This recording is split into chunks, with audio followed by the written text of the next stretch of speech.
Good afternoon, ladies and gentlemen. Welcome to the Paddington Art Prize 2010, and in particular to our floor talk. I'd like to introduce Joe Frost, who is lecturer at the National Art School, and he's going to take us through and talk about the paintings. Thank you. Thanks, Thank you, Marla. Joe.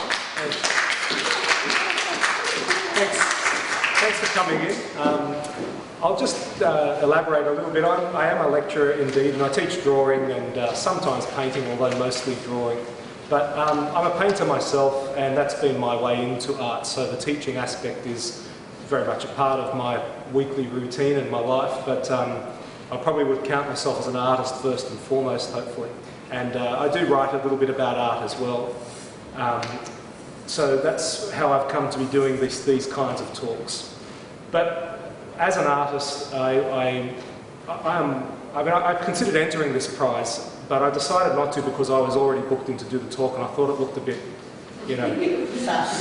suspect. So I thought I'll leave that alone. But like the artists in this prize, I'm trying to work out what it's all about, what art is, what quality in art is, what my own convictions in art are. And writing and teaching, I suppose, give me other windows onto that.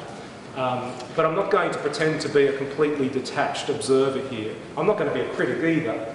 I'm just going to talk about the works that I find give rise to meaning and to the kinds of meanings that I would hope to find in art. So I won't talk about everything. I may not even talk about the winner. Who knows? But I will talk about a range of works, but not the full range. Okay.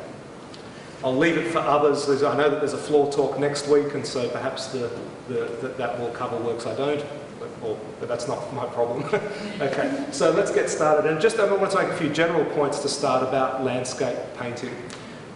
We know that it's a landscape is well understood in Australia because it's our landscape that has distinguished us as European Australians, those of us who are European Australians, from the heritage, the history that we all come from, the European heritage. And of course we're increasingly aware of the Indigenous vision of the landscape, but for those of us who are not Indigenous, we would still, many of us, identify with the Australian landscape as our own. And so we are accustomed to the idea of landscape painting addressing real places and real sites, scenes that we come across in our everyday life, or in the red centre, which is probably not in the everyday life of most of us, but nevertheless, what I'm trying to say is we identify landscape as something that exists out there in the world around us.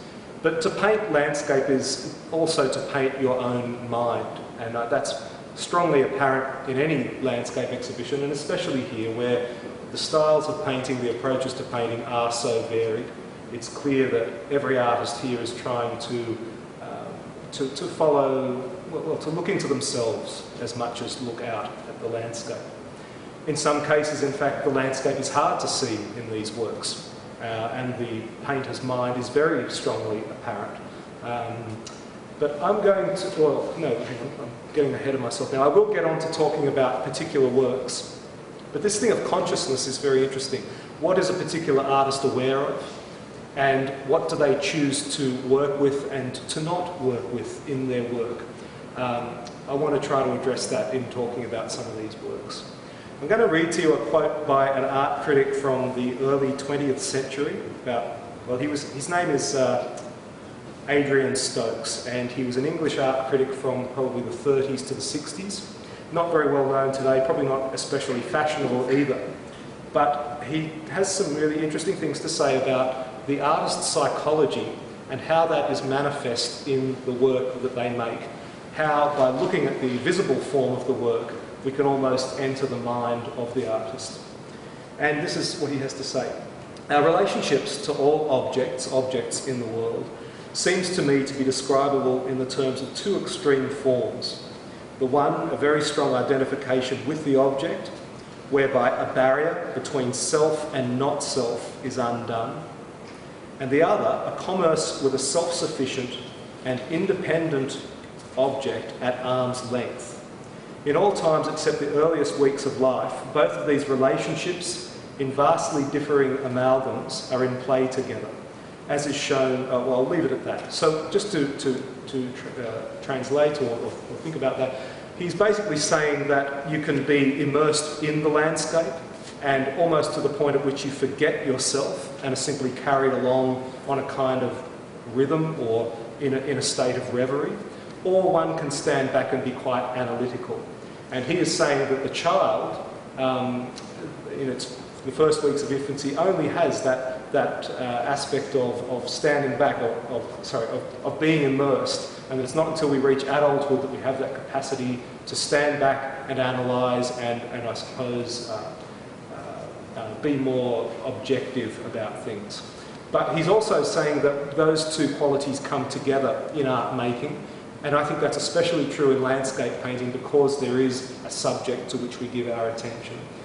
So I'm going to talk today about works where I feel that interplay between, on the one hand, being immersed and being spontaneous and letting the landscape carry you along is at play, but that there is also an attempt within the same work to stand back and structure and ensure that the work is not merely rubbish, okay, which is a pretty eternal struggle, I would think, in painting. Okay, so I'm going to start by talking about Tom Carmen's works here.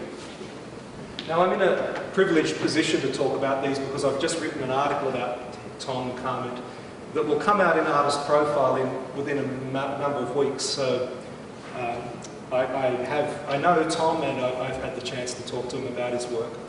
Tom only works from life. He does not work in the studio. He has a studio, but it's really more like a room where he prepares canvases and things.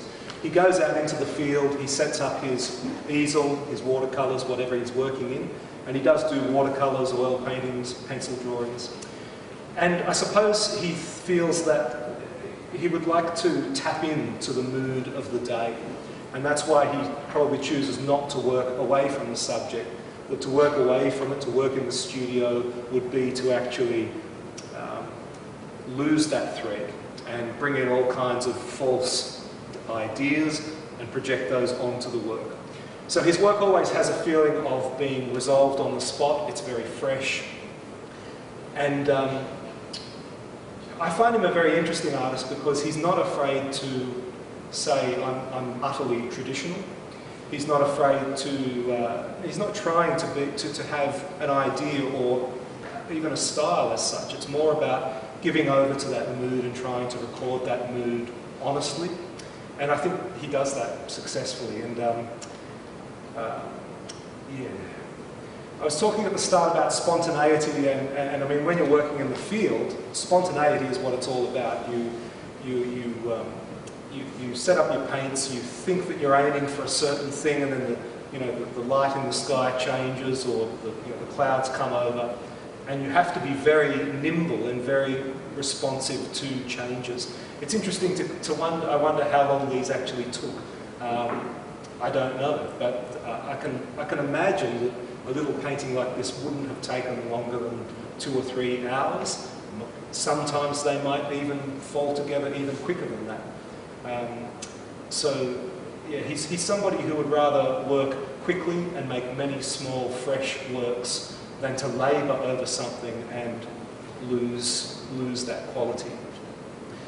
The works, I think, are called Sydney in Springtime, and it really has that sense of wind, I think you'll agree, that tree. I'm going to move on now to a work over here, just in the doorway, if you want to come